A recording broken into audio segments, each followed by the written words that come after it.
오늘 우리에게 주시는 하나님의 말씀은 갈라디아서 5장 16절로 26절의 말씀입니다. 갈라디아서 5장 16절로 26절의 말씀을 봉독하겠습니다. 내가 이르노니 너희는 성령을 따라 행하라. 그리하면 육체의 욕심을 이루지 아니하리라.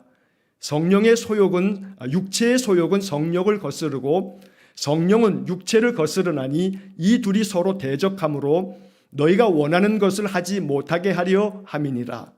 너희가 만일 성령의 인도하시는 바가 되면 율법 아래에 있지 아니하리라. 육체의 일은 분명하니 곧 음행과 더러운 것과 호색과 우상숭배와 주술과 원수 맺는 것과 분쟁과 시기와 분냄과 당짓는 것과 분열함과 이단과 투기와 술취함과 방탕함과 또 그와 같은 것들이라. 전에 너희에게 경계한 것 같이 경계하노니 이런 일을 하는 자들은 하나님의 나라를 유업으로 받지 못할 것이요 오직 성령의 열매는 사랑과 희락과 화평과 오래 참음과 자비와 양선과 충성과 온유와 절제니 이 같은 것을 금지할 법이 없느니라. 그리스도 예수의 사람들은 육체와 함께 그 정욕과 탐심을 십자가에 못 박았느니라. 만일 우리가 성령으로 살면 또한 성령으로 행할지니 헛된 영광을 구하여 서로 노엽게 하거나 서로 투기하지 말지니라. 아멘. 주님의 은혜와 평강이 이번 한 주간에도 우리 성도님들의 모든 삶 속에 충만하시기를 간절히 축원합니다. 자, 오늘 말씀 갈라디아서의 말씀을 이제 오늘 우리가 읽게 되는데 갈라디아서가 6장까지 되어 있는데 우리가 새벽에 아침마다 계속해서 갈라디아서를 지금 읽고 있습니다. 오늘 이 5장의 말씀에서 어제에 이어서 16절부터 26절 이제 나머지 부분을 우리가 읽었습니다. 자, 오늘 주시는 이 말씀을 통해서 우리 안에 하나님의 은혜가 더욱 충만하게 임하시기를 간절히 축원합니다. 자, 가끔 여러분 이런 생각 하지 않으십니까? 저도 종종 이런 생각을 합니다. 뭐냐 하면 하나님께서 우리 눈에 보이게 나타나신다면 얼마나 좋을까? 하나님이 우리 눈에 직접 보인다면, 그렇게 우리 눈에 보이도록 나타나신다면 얼마나 좋을까? 아마 그러면 많은 사람들이 의심 없이 믿을 겁니다. 그리고 확신을 가지게 될 겁니다. 그러면 하나님이 우리의 눈에 나타나고 보인다면 아마 우리 마음은 담대해질 겁니다. 만약에 하나님께서 주시는 또 복이 우리의 눈에 보이게 주어진다면 우리의 믿음은 더욱더 굳건해질 겁니다. 그래서 하나님이 우리 눈에 좀 보이면 어떨까? 우리 눈에 나타나며 하나님의 축복이 우리 눈 앞에 바로바로 증거가 된다면 참 좋을 텐데 하는 그런 생각을 종종 해봅니다. 그런데 또 한편 그와 동시에 또 하나의 질문이 생깁니다. 정말 그럴까? 정말 그럴까?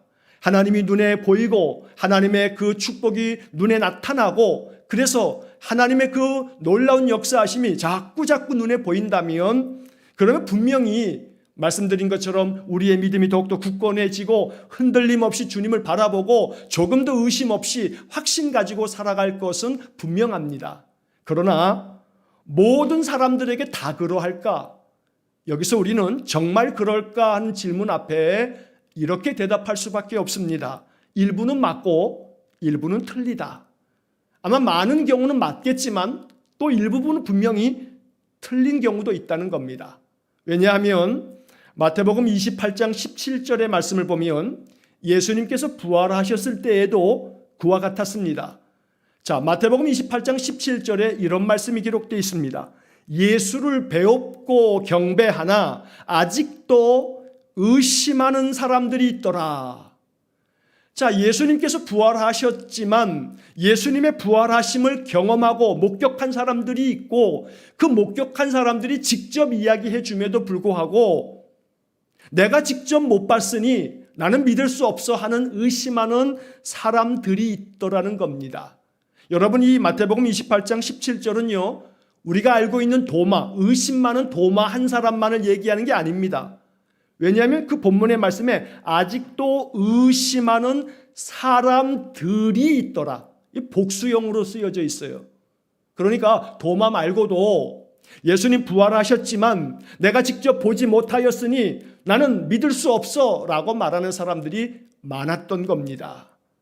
물론 우리가 지금이야 예수님 부활 승천하신 지 2000여 년은 훨씬 지났으니까 우리가 지금에 있어서는 설사 그럴 수 있다 할지라도 그 당시 시점에서 베드로도 그렇고 여인들도 그렇고 엠마오로 내려가던 그런 두 제자도 그렇고 내가 직접 예수님 만났노라고 그렇게 직접 본 사람들이 증언을 해도 그 당시에도 의심하는 사람들이 아직도 많더라고 성경은 말씀하는 겁니다.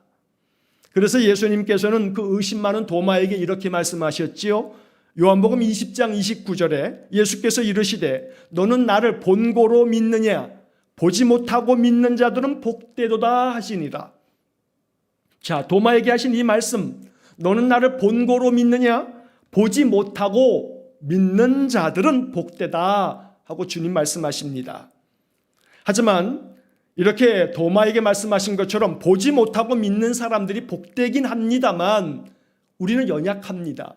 그래서 만약에 보고 믿을 수 있다면 연약한 우리들이 더 확신 가운데 거하여서 주님 믿는 믿음이 흔들림이 없지 않겠습니까? 자, 하나님은 우리의 연약함을 아십니다. 그래서 보지 못하였음에도 불구하고 믿을 수 있다면 정말 복된 것이긴 하지만 우리가 너무나 연약해서 보지 못하면 잘 믿지 못하고 그래서 우리의 마음속에 계속해서 의심이 일어나고 이런 연약함을 하나님 아신다는 겁니다. 자, 이렇게 연약한 우리들에게 보지 못하면 도무지 믿지 못하는 우리들에게 하나님께서 주신 선물이 있습니다. 우리의 눈으로 직접 보고 또 믿으라고 주신 선물이 있습니다. 그 선물이 뭐냐면 바로 성경입니다. 여러분, 이 성경은 하나님께서 보지 못하고 그래서 보지 못함으로 인해서 도무지 믿지 않는 보지 않으면 전혀 믿지 않는 이 세대에게 우리 인생들에게 주신 하나님의 보이는 선물이 바로 성경입니다. 이 성경은 우리가 아는 것처럼 디모데를 통해서 말씀해 주신 것처럼 디모데 후서에서 우리에게 전해준 말씀처럼 하나님의 성령의 감동으로 기록된 이 성경은 하나님이 우리에게 주신 선물입니다. 하지만 이 선물 역시 믿지 못하는 사람들이 많습니다. 믿지 않는 사람들이 많습니다. 그래서 우리가 꼭 알아야 할 중요한 사실이 하나 있습니다. 가치를 아는 사람만이 그것을 누린다는 겁니다. 가치를 모르는 사람은 아무리 그 선물이 값지고 또 소중한 것을 준다 할지라도 아무 소용이 없는 겁니다. 성경은 하나님의 말씀입니다. 성경은 하나님께서 자기 자신을 나타내 주신, 하나님께서 자기 자신을 계시해 주신, 하나님의 자기 자신을 보여주신 그러한 하나님의 선물입니다. 하지만 이 사실을 발견하지 못하는 사람들, 이 가치를 깨닫지 못하는 사람들에게 성경은 그냥 책에 불과합니다. 여러분들은 어떠십니까? 여러분들은 과연 성경이 그냥 책입니까? 아니면 하나님이 내게 주신 선물입니까? 만약 이것이 하나님 내게 주신 선물이요, 하나님이 자기 자신을 나타내 보여주신, 즉 계시해 주신 책이라 믿으신다면 여러분들은 성경의 가치를 아는 자고 이 성경의 가치를 아는 자만이 이 소중한 성경을 통해서 우리의 삶에 하나님의 은혜, 하나님의 축복을 누릴 수가 있는 겁니다.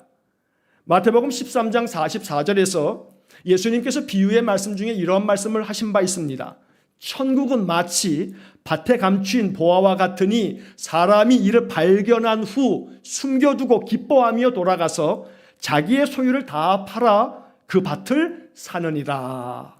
자, 이 짧은 말씀 속에서 천국은 마치 밭에 감추어진 보화와 같아서 어떤 사람이 이것을 발견한다면 발견한 사람은 이 보화를 발견한 후에 이것을 숨겨두고 기쁨으로 돌아가서 자기 소유를 다 팔아서라도 이 밭을 산다는 겁니다. 자, 여기 이 말씀의 중요한 것은 발견한 후에 이 사람의 삶 속에 어떠한 변화가 있냐 하면 발견한 후에 숨겨두고 기뻐하며 라는 구절이 이어집니다. 발견한 사람만이 기쁨을 누립니다. 발견한 사람만이 그 기쁨 속에서 자신의 모든 삶을 다시 한번 정리합니다. 밭에 감추어진 이 보화를 발견한 사람은 기뻐하면서 자기의 모든 소유를 정리합니다. 그래서 그 밭을 삽니다. 내 삶에 하나님의 그 놀라운 축복을, 하나님의 약속에 담겨져 있는 이 성경의 가치를 발견한 사람은 마음속에 기쁨이 찾아오며 그러면서 자신의 삶을 다시 한번 재정리하며 우선순위를 다시 한번 정리할 수 있는 그러한 믿음이 생겨진다는 겁니다. 자, 그러므로 가치를 아는 사람만이 기쁨을 누리며 가치를 아는 사람만이 그것을 자기의 삶 속에 적용해서 자기의 삶의 소중한 하나님 주신 축복으로 만든다는 사실입니다. 자, 그렇기 때문에 성경을 읽고 묵상할 때마다 여기서 발견해야 할 보물은 무엇인가 하는 마음으로 성경을 읽으셔야 합니다. 어떤 성경 본문을 읽는다 할지라도 마음속에는 항상 이런 마음이 있으셔야 합니다. 이 성경 속에 내가 발견해야 할 보물은 무엇인가? 이러한 마음으로 탐구하는 마음을 가지고 성경의 본문을 살펴봐야 합니다. 여러분 1930년대쯤만 하더라도 우리나라는요 전 세계 5등 안에 들 만큼 금을 생산하는 금 생산국이었다고 합니다. 제가 이 설교를 준비하면서 쭉 여러 가지를 살피면서 찾다가 이 글을 읽고 참 놀랐습니다. 1930년대까지만 하더라도 이 우리나라 이 한반도 땅에 금이 얼마나 많이 매장되어 있었던지 세계 5등 안에 든다 이 말이에요. 자, 그래서 이 1930년대 세계적으로 광풍이 분 것이 뭐냐면 금을 찾아내라는 겁니다. 세계 대공황과 함께 전 세계 많은 나라들이 이 금을 찾아내서 자기 재산을 삼고자 하는 그러한 자들이 많아졌다는 겁니다. 자, 1930년대가 우리 일제시대였죠. 그래서 일제에 의해서 한반도에 무수히 많은 금광이 채광이 되고 그래서 일본 놈들이 우리나라에 있는 금덩어리를 이 금강들을 얼마나 많이 파헤쳐서 가져갔는지 모른답니다. 자, 그 다음에 그 이후에 이 금을 캐낸 지역의 하천에 금을 캐낸 그 지역, 금광이 있는 그 지역에 뭐 이렇게 하천이나 그 주변의 이 강의 지류들에 가게 되면 뭐가 많이 나오냐면 사금이 많이 나온다는 겁니다.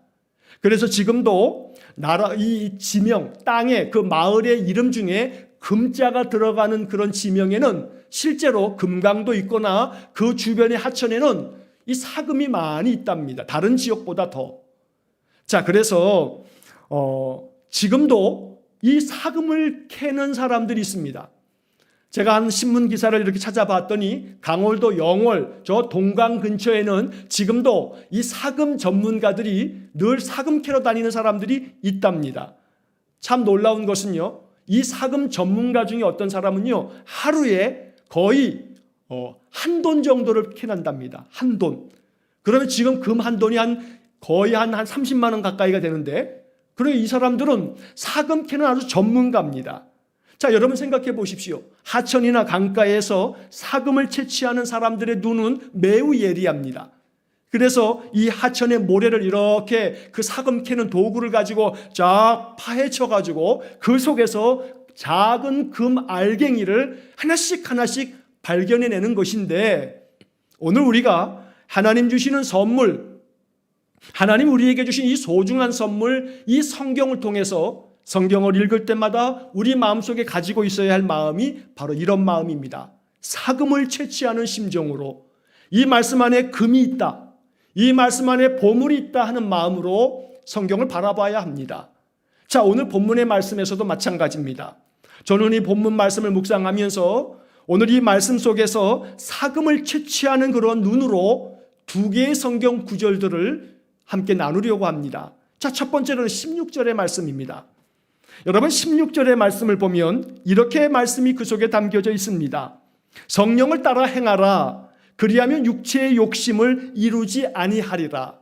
이게 오늘 본문 안에 담겨져 있는 보화입니다. 여러분 이 보화를 캐내셔야 합니다.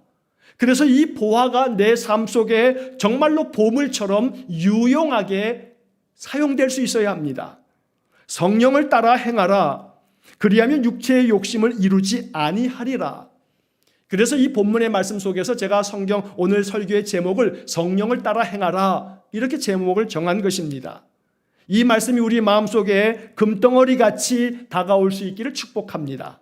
자, 성령을 따라 행하라 그리하면 육체의 욕심을 이루지 아니하리라. 여러분, 우리 대부분의 인생의 삶에 있어서 이 본문의 말씀의 그 하반절에 보면 육체의 욕심을 이루지 아니하리라. 이 본문을 여러분 주의 깊게 읽으실 필요가 있습니다. 대부분의 모든 인생들은 육체의 욕심을 이루기 위해서 삽니다. 마음속에 어떤 욕심이 있습니다. 마음 가운데 욕망이 있습니다. 그 욕망을 채워가기 위해서 살아갑니다. 나의 마음속의 욕망을 이루기 위해서 우리가 살아가는 겁니다. 그런데 오늘 본문의 말씀은 뭐라고 얘기하냐면 성령을 따라 행하면 육체의 욕심을 이루지 아니하리라. 이 개역개정 성경의 번역을 여러분 찬찬히 읽어보시면 이게 조금 마음에 안 들기도 합니다. 성령을 따라 행하면 우리가 가지고 있는 이 육체의 욕심을 이루지 못한다, 이루지 아니하리라 라고 말씀하는 겁니다. 그래서 이 말씀이 자칫하면 오해가 될 수 있습니다. 성령을 따라 행하는 사람들의 삶 속에는 육체의 욕심이 이루어지지 않는다 하고 말하는 건데 이 말씀을 잘 이해하려면 여러분 새번역 성경의 번역을 함께 보는 것이 좋습니다. 새번역 성경에는 이렇게 번역되어 있습니다. 여러분은 성령께서 인도하여 주시는 대로 살아가십시오. 그러면 육체의 욕망을 채우려 하지 않을 것입니다.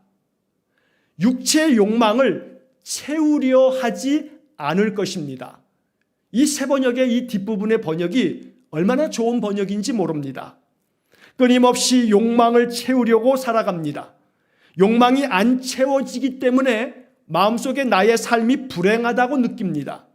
내 마음 가운데 욕망, 내 마음속의 욕심 이것들을 채우기 위해서 우리는 부단하게 힘쓰고 했습니다. 그러나 이 육체의 욕심, 육체의 욕망을 채우지 못하게 되면 우리의 마음이 불안해지고 마음이 괴롭습니다.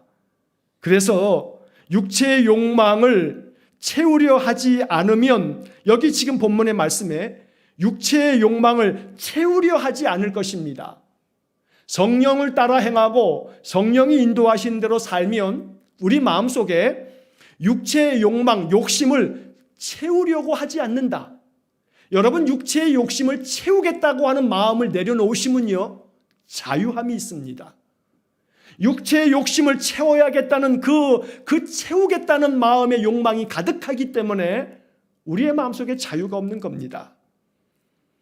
가끔씩 이 TV 종편 프로그램 중에 여러분도 아마 아실 겁니다. 나는 자연인이다 라고 하는 프로그램이 있습니다.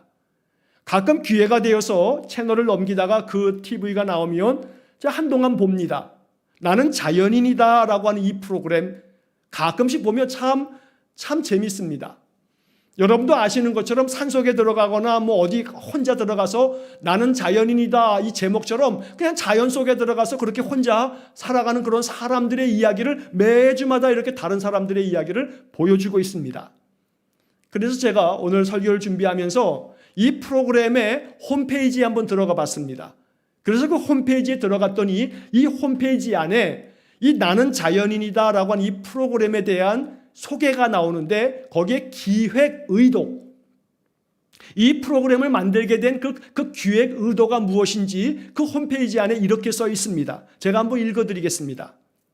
돈 한 푼, 가진 것 하나 없고 불편한 삶이지만 하나같이 행복하다고 말하는 사람들, 그들에게는 어떤 행복의 비결이 있는 걸까? 대자연 속 힐링 여정을 담는 자연 다큐멘터리 나는 자연이다에서는 그들의 삶의 방식을 들여다봄으로써 자연으로 돌아가고 싶어하는 현대인에게 힐링과 참된 행복의 의미를 전하고자 한다. 이게 나는 자연인이다라고 하는 그 홈페이지에 써 있는 이 기획 의도입니다. 이 프로그램의 의도가 바로 그런 겁니다. 여러분 다시 한번 생각해 보십시오.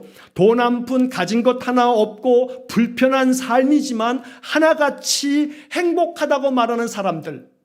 도대체 이 사람들의 행복의 비결이 어디에 있는 걸까? 답이 뭔지 아세요? 오늘 성경 16절에 세번역 성경의 번역에 있는 겁니다. 육체의 욕망을 채우려고 하지 않을 것입니다. 이게 답입니다. 자연이다라고 하는 이 프로그램에 나오는 모든 사람들은요, 자기의 육체의 욕망을 채우려고 하지 않습니다.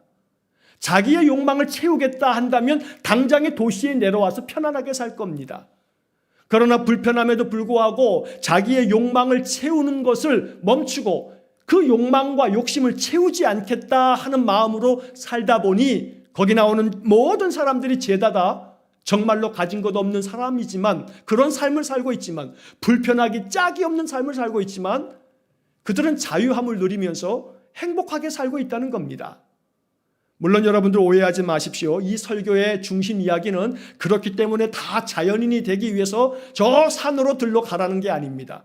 여기서 이야기하려고 하는 초점은 육체의 욕망, 육체의 욕심을 채우려고 하지 않으면, 그러면 우리의 마음속에 자유함이 있고 바로 그러한 삶이야말로 우리 안에 정말로 많은 행복을 가져다 준다는 겁니다.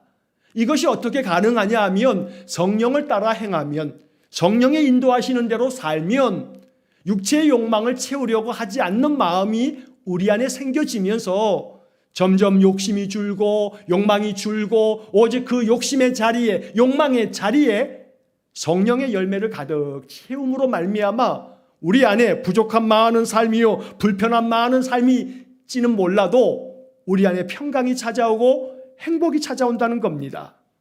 육체의 욕망을 채우려고 부단히 애쓰면서 살아가는 사람들에게 찾아오는 것은 불안입니다. 내 눈에 보기에 다른 사람들은 모두 욕망을 채우고 있고 가득 채우고 있으며 그렇게 여유 있게 모든 삶을 누리며 사는 것 같은데, 나만 여전히 제자리 걸음을 걷는 것 같고, 나만 저 사람들보다 뒤떨어진 것만 같고, 그래서 내 마음속에 나는 어느 것 하나 채우지 못하고 사는데 저 사람들은 다 채우고 사는 것 같을 때 내 마음속에 찾아오는 것이 불안입니다. 현대인들이 겪고 있는 가장 큰 마음의 장애는 불안장애입니다.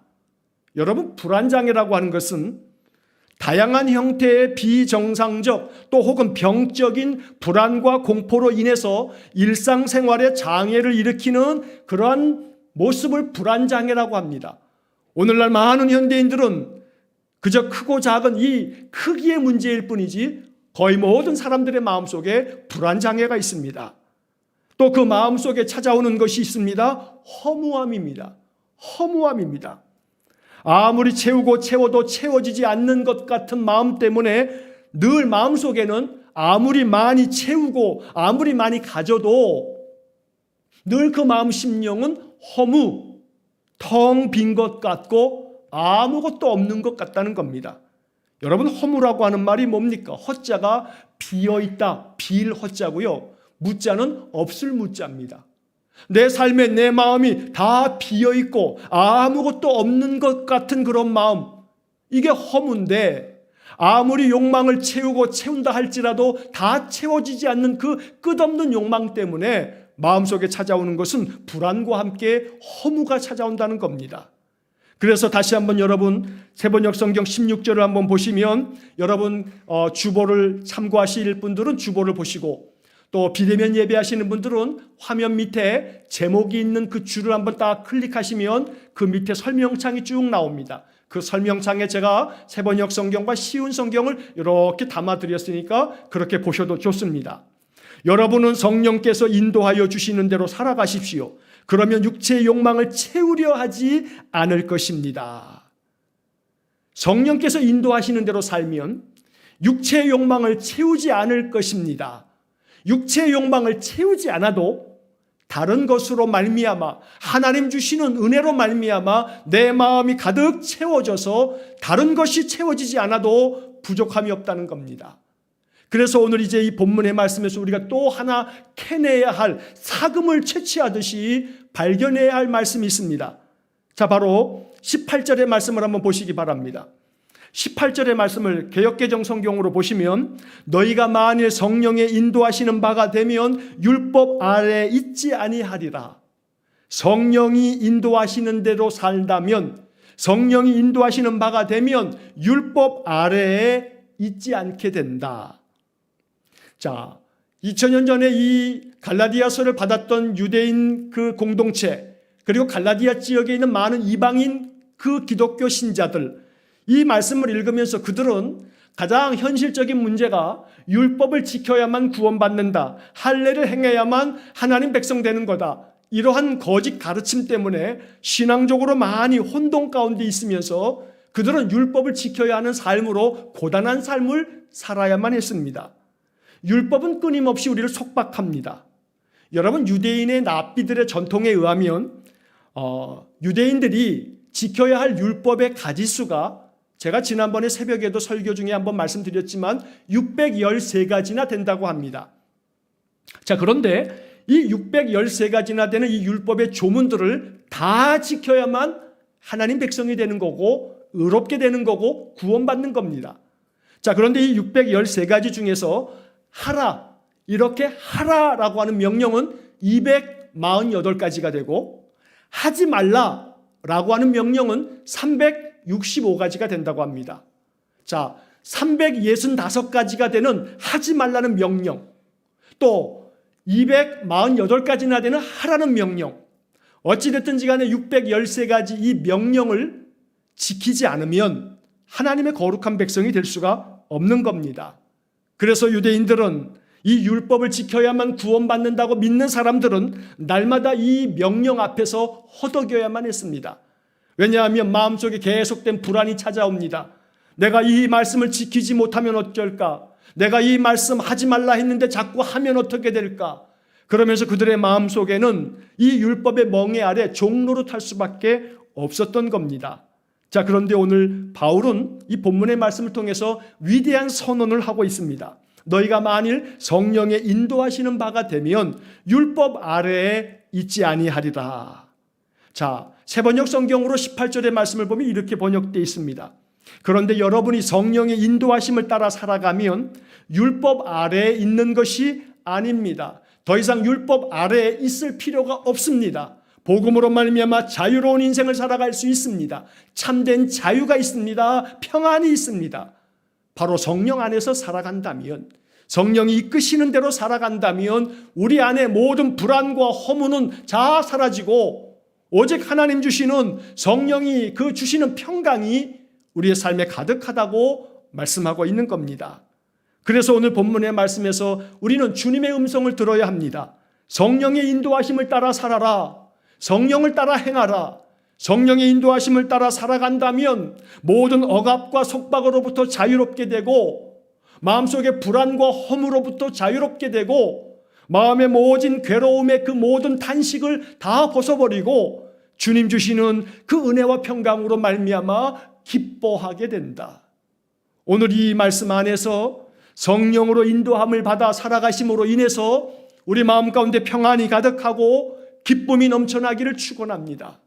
인생의 삶으로 인하여 지치고 상한 마음이 위로함을 얻고 하나님으로 말미암아 소망을 가지고 율법의 멍에 아래 허덕이는 사람처럼 마음 괴로움으로 안절부절 못하면서 살아가는 게 아니고 내 모든 인생의 삶에 참된 자유를 주시는 성령의 능력을 힘입어서 성령의 인도하심을 받으며 살아가는 그런 은혜의 삶을 살아야 합니다. 여러분이 새번역 성경의 이 번역에 의하면 성령의 인도하시는 바가 되면 이라고 했습니다.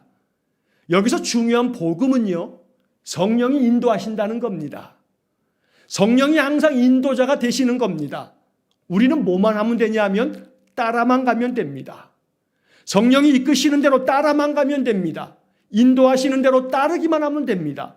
어떻게 따를 건가? 여러분, 간단합니다. 오늘 우리가 이 말씀 앞에서 하나님이 우리에게 주신 선물이 뭐라 했습니까? 성경이라고 했습니다.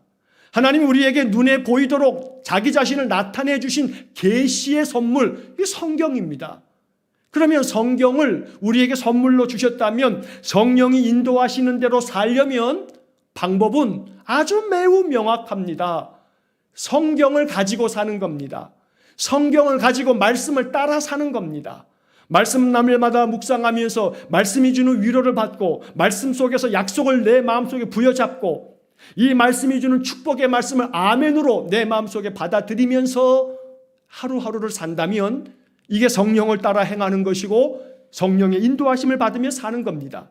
여러분 그렇게 살아갈 때 그 안에 기쁨이 솟아납니다. 그 안에 불안과 허무가 다 사라지고 마음의 평안이 찾아오며 감사가 넘쳐납니다. 그러므로 사도 바울이 오늘 이 갈라디아서 5장을 통해서 주시는 이 금 같은 말씀을 여러분 빨리 마음속에 채취하셔야 됩니다. 내 마음속에 간직하셔야 합니다. 이 말씀을 가지고 살아가야만 한다는 것입니다. 이렇게 성령의 인도하심을 받아 살아가게 될 때 오늘 우리들 안에 맺혀지게 되는 성령이 주시는 은혜들이 있습니다. 여러분 본문의 말씀을 보시게 되면 이 육체의 일이 분명하니라고 하는 19절 이하의 말씀을 먼저 보겠습니다. 성령께서 우리 안에 역사하시면 성령을 따라 살아가는 사람들의 삶 속에는 놀라운 축복이 있는데 이 축복의 말씀을 하기 전에 바울은 바로 19절에서 21절의 말씀에서 율법 아래 그대로 머물러 있다면 성령을 따라 살지 않으면 이렇게 된다 하면서 말씀해 주신 바가 있기 때문에 이 말씀을 좀 먼저 보고 그 다음을 살펴보겠습니다. 19절부터 21절까지 말씀을 보시면 육체의 일은 분명하니 곧 음행과 더러운 것과 호색과 20절 우상숭배와 주술과 원수 맺는 것과 분쟁과 시기와 분냄과 당짓는 것과 분열함과 이단과 21절 투기와 술취함과 방탕함과 또 그와 같은 것들이라. 전에 너희에게 경계한 것 같이 경계하노니 이런 일을 하는 자들은 하나님의 나라를 유업으로 받지 못할 것이요. 여러분 여러 가지 많은 육체의 일들에 대한 바울의 설명이 있습니다. 이 이야기들을 하나씩 하자면 여러 주가 걸릴 거기 때문에 이건 그냥 다 묶어서 이렇게 말씀드리겠습니다. 성령을 따라 살지 아니하면 성령의 인도하심을 받지 아니하면 우리 안에 이러한 삶을 살 수밖에 없다고 말하는 겁니다. 그런데 여기 19절부터 21절까지의 말씀을 저는 오늘 우리 21세기 지금 현대를 살아가는 우리들에게 이 말씀을 그냥 다르게 적용해서 이렇게 한번 생각해 보면 좋겠습니다. 육체의 일이 분명하게 나타난다. 성령을 따라 살지 않으면 육체의 욕심과 육체의 그 마음의 욕망이 채워지지 않음으로 말미암아 성령이 이끄시는 대로 살지 않는 자들에게 육체의 일이 나타나게 되는데 그 일이 뭐냐 하면 아까 말씀드린 것처럼 마음에 불안이 찾아오게 되고 그 불안은 끊임없이 우리 안에 염려를 만들어냅니다. 그래서 우리 마음속에 기억해야 할 것이 하나님께서 우리에게 선물로 주신 이 선물인 성경을 자꾸 발견하고 사용해야 합니다. 앞서도 계속해서 설명드린 것처럼 여러분들의 마음속에 불안이 찾아올 때 인생의 마음에 많은 괴로움의 그 불안이 여러분들의 마음속에 엄습해 올 때 여러분 마음에 간직하고 선포해야 할 하나님의 말씀을 여러분 잘 아십니다. 시편 42편 5절 말씀 내 영혼아 네가 어찌하여 낙심하며 어찌하여 내 속에서 불안해하는가 어찌하여 내 속에서 불안해하는가 너는 하나님께 소망을 두라 그가 나타나 도우심으로 말미암아 내가 여전히 찬송하리로다. 시편 42편 5절의 말씀은 불안장애로 허덕이는 이 현대인들에게 하나님 우리에게 주시는 금 같은 보배의 말씀입니다. 마음 가운데 염려가 계속해서 엄습해 옵니다. 앞일에 대하여 여러 가지 마음을 쓰면서 걱정합니다. 안심이 되지 않아서 속을 태웁니다. 이러한 염려가 우리의 마음속에 아주 중독이 되어 있습니다. 뭐든지 염려. 끊임없는 염려가 염려를 낳고 그 염려가 또 염려를 낳는 이 염려의 악순환, 불안의 악순환, 이러한 삶을 살아가는 이 현대인에게 하나님은 우리에게 또한 말씀을 주십니다. 여러분 잘 아는 말씀입니다. 빌립보서 4장 6절 아무것도 염려하지 말고 다만 모든 일에 기도와 간구로 너희 구할 것을 감사함으로 하나님께 아뢰라. 그리하면 모든 지각에 뛰어난 하나님의 평강이 너희 마음과 생각을 지키시리라. 여러분 아무것도 염려하지 말고 다만 모든 일에 기도와 간구로 감사함으로 하나님께 아뢰라고 말씀하십니다. 베드로전서 5장 7절의 말씀도 우리가 잘 압니다. 너희 염려를 다 주께 맡기라. 이는 그가 너희를 돌보심이라. 정말로 아멘의 말씀입니다. 이 말씀과 같이 될 줄로 믿습니다. 그러므로 날마다 불안장애로 말미암아 염려가 끊임없는 악순환을 만들어낼 때에 우리가 가져야 할 하나님 주시는 선물, 하나님 주시는 약속은 뭐냐 하면 말씀 붙잡아라. 말씀을 자꾸 너의 영혼 속에 선포해라. 말씀 가지고 살면 이 말씀은 금 같은 보화가 되어서 너의 삶 속에 마치 앞서 마태복음에서 예수님 천국을 발견한 사람은 마치 밭에 있는 보화를 발견한 사람 같아서 이것을 발견한 후에 마음속에 기뻐하며 돌아가서 자기 인생의 삶을 정리한다 이 말이에요. 오늘 우리 안에 평안과 기쁨이 넘쳐나려면 바로 날마다 주님의 말씀의 선물을 가지고서 우리 안에 있는 불안과 염려와 그 어떤 것도 다 떨쳐낼 수 있는 은혜의 삶을 살아야 하는 것입니다. 그래서 오늘 성령께서 우리에게 말씀해 주시는 바가 있습니다.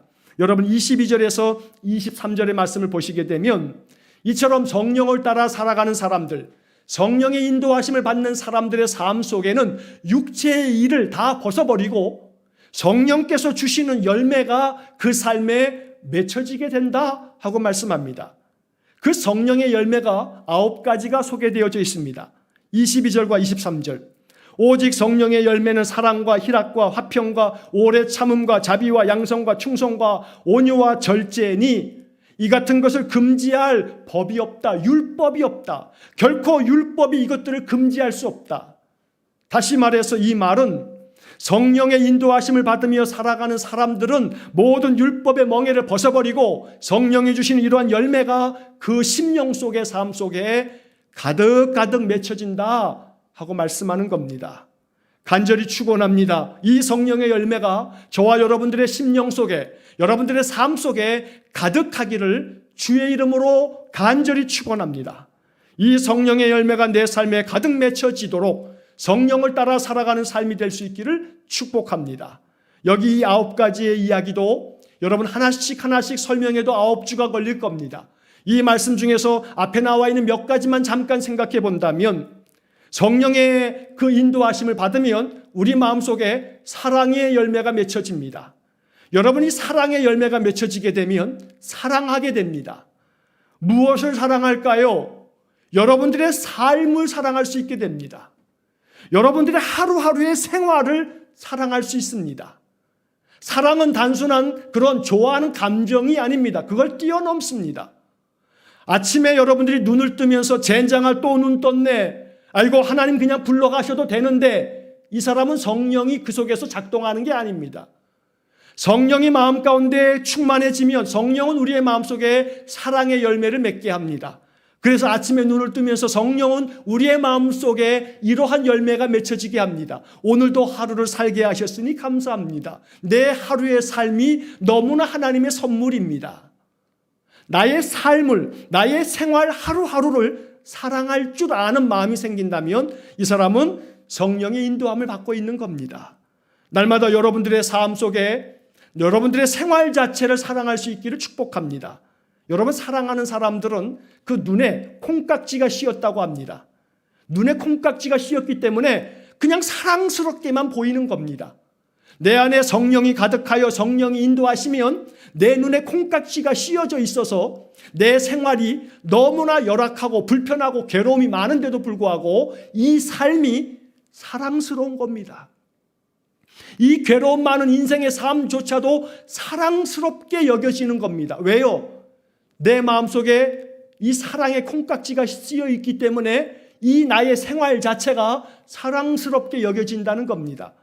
그러므로 날마다 성령의 열매가 사랑의 열매로 우리의 마음속에 가득함으로 여러분들의 하루하루의 생활을 사랑할 수 있는 그런 은혜가 있기를 축복합니다.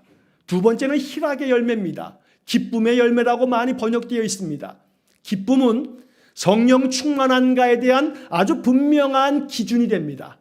여러분들의 삶의 기쁨이 사라져버린다면 다시 한번 점검해야 합니다. 내가 성령의 인도함을 받고 있는가? 성령의 인도함을 받는 사람들의 마음속에는 기쁨이 있습니다. 이 기쁨은 나의 현실적인 조건 때문에 만들어지는 기쁨이 아닙니다. 이 기쁨은 신실하신 하나님을 믿기 때문에 마음속에 찾아오는 기쁨입니다. 지금 나의 삶은 괴롭다 할지라도 신실하신 하나님이 나에게 약속하신 말씀대로 내 삶을 인도하고 계셔 라는 마음이 믿어지기 때문에 마음의 기쁨이 솟아나는 겁니다. 간절히 바라기는 이 희락의 열매, 기쁨의 열매가 성령의 인도함을 받아 살아가는 여러분들의 삶 속에 가득하시길 축원합니다. 자, 그 다음에 화평의 열매입니다. 이 화평이라고 하는 단어를 현대인의 성경을 보면 평안이라고 번역했습니다. 평안. 앞서 말씀드린 것처럼 모든 불안 장애를 벗어버리고 내 삶이 평안해져서 화평한 삶을 살아가는 것, 성령이 인도하실 때 성령께서 맺게 만들어주시는 성령의 열매입니다. 여러분, 성령의 열매라고 하는 이 번역 자체는요, 성령께서 맺혀지도록 만들어주시는, 성령께서 만들어주신 열매, 이렇게 해석을 해야 합니다. 성령께서 우리의 마음속에 만들어주시는 열매 중에 화평의 열매, 평안의 열매가 있다는 겁니다. 간절히 축복합니다. 우리의 삶 속에 성령께서 평안함을 만들어주셔서 인생의 삶은 불안 가득하지만 이 모든 불안과 염려를 하나님께 맡김으로 말미암아 우리 마음속에는 화평함이 넘쳐나기를 축원합니다. 자, 마지막 한 가지만 더 보겠습니다. 네 번째는 오래 참음의 열매입니다. 여러분, 재미있는 것은요, 새번역 성경, 쉬운 성경, 공동번역 죄다 할 것 없이 네 번째 이 열매를 뭐라고 번역했냐면 인내라고 번역했습니다. 그런데 개역개정 성경은요, 오래 참음이라고 번역해놨습니다. 저는 개인적으로 오래 참음이라고 하는 이 개역개정의 번역이 너무나 좋습니다. 오래 참음. 오래 참는 것은요, 이 사람이 그냥 어쩔 수 없이 참는 그런 참음이 아닙니다. 여기서 말하고 있는 오래 참음은요, 성령께서 만들어주신 성령의 열매입니다. 다시 말해서 어쩔 수 없이 참는 게 아니고요, 성령께서 내게 약속해 주신 바를 마음속에 믿기 때문에 아무리 괴롭고 어려워도 오랫동안 참아낼 수 있는 겁니다. 여러분, 성령이 인도하시는 대로 참지 않으면요, 그렇게 계속 오래 참고 참으면 뭐가 되는 줄 아세요? 화병이 되는 거예요. 성령이 인도하시는 대로 참으면 병이 안 되는데, 성령이 맺게 하시는 열매가 아닌 그냥 마음으로 참고 눌러버리고 그냥 이렇게 오래 참는 것은 화병만 돼요. 화병만. 그러나 성령께서 내 마음속에 역사하셔서 괜찮아, 너 이거 견디어낼 수 있어, 너 이거 이겨낼 수 있어, 너 이거 참아낼 수 있어, 내가 너에게 그런 능력을 줄 거야, 그러니 너 이거 성령 안에서 견디어내라, 이겨내라, 인내하라 말씀하시면 우리는 마음속에 평안함을 가지고 기쁨 속에서 오랫동안 참아낼 수 있는 겁니다. 여러분, 이 말씀이 조금 유감스럽지 않아요?